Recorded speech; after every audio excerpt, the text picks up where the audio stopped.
Good morning दोस्तों, मैं आपका विशाल कनखरा यहाँ पे स्वागत करता हूँ। और आज का हमारा ट्रेनिंग का सब्जेक्ट है work at height safety. Work at height आप लोगों को पता है कि हमारा इंडस्ट्रीज में सबसे ज़्यादा जो इंसिडेंट होता है वो work at height work activity में ही से होता है। ऊपर ऊंचाई में काम करने से क्या क्या खतरे सबसे ज़्यादा होता है, एक तो फॉल ऑफ मटेरियल, दूसरा है फॉल ऑफ पर्सन। तो हमें ये सब खतरों से बचने के लिए दोस्तों अवेयरनेस की ज़रूरत है। इसीलिए आप लोगों को वर्क एट हाइट में अगर काम करना है, वर्क एट हाइट मतलब 1.8 से एबव में कहीं पे भी काम करना है दोस्तों, तो आप लोगों को सबसे पहले वर्क एट हाइट की ट्रेनिंग होनी आवश्यकता है।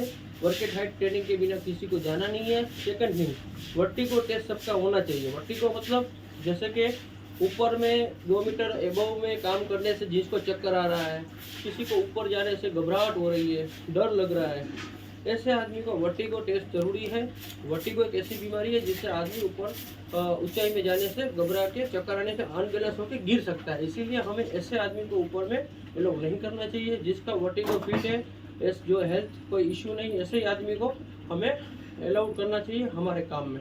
और वर्क एट हाइट के जो हजार्ड है, प्रिकॉशन है, सबका अवेयरनेस सब में होना चाहिए, नॉलेज होना चाहिए, ट्रेनेड होना चाहिए सारे आदमी वैलिडेटेड होना चाहिए। तभी सबको हमें अंदर लेके जाना है हमारा वर्क एट हाइट एक्टिविटी में।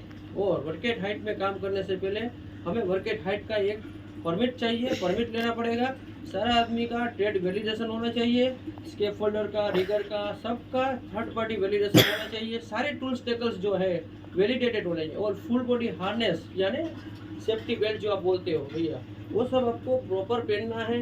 आपको लाइफलाइन लगानी है ऊपर से अपने आप को बचाने के लिए, डबल एंकरिंग करनी है लेनियर्ड का। और फुल बॉडी हार्नेस 5 साल से ज़्यादा पुराना नहीं होना चाहिए, डैमेज कंडीशन में नहीं होना चाहिए और स्टैंडर्ड होना चाहिए। सेकंड थिंग, लूज मटेरियल नहीं रखना है बिल्कुल, बराबर। और स्केप फोल्डिंग में जब आप काम करोगे तो ग्रीन टैग, रेड टैग, 2 में से टैग होना चाहिए। जब काम करना है आपको कोई एक्टिविटी तो ग्रीन टैग होना चाहिए। अदरवाइज आपको वहाँ पे स्केप फोल्डिंग का मॉडिफिकेशन करना है, खोलना है, तो रेड टैग वहाँ होना चाहिए। और स्केप फोल्डिंग इंस्पेक्टर के द्वारा हर वीक में एक बार इंस्पेक्शन उसका होना चाहिए। कोई भी लूज मटेरियल ऊपर नहीं छोड़ के आना है। और सारे स्केप फोल्डिंग के जो पाइप है सब में एंड कैप होना चाहिए। याद रखिए, एंड कैप नहीं रखने से क्या क्या खतरा है। जैसे एंड कैप नहीं आप डालोगे पाइप में, कोई भी वेल्डिंग का रोड, फिलर वायर, बारी ये अंदर डाल देगा और वो सडनली आप जब स्केप फोल्डिंग खोलोगे तो वो नीचे गिरेगा, तो आप ही के भाई या आप या मैं भी हो सकता हूँ, हम लोग के चोट लग सकती है। इसीलिए ऐसे इंसिडेंट से बचने के लिए हम लोगों को ये सावधानी रखनी जरूरी है और सुरक्षा से काम करना बहुत जरूरी है।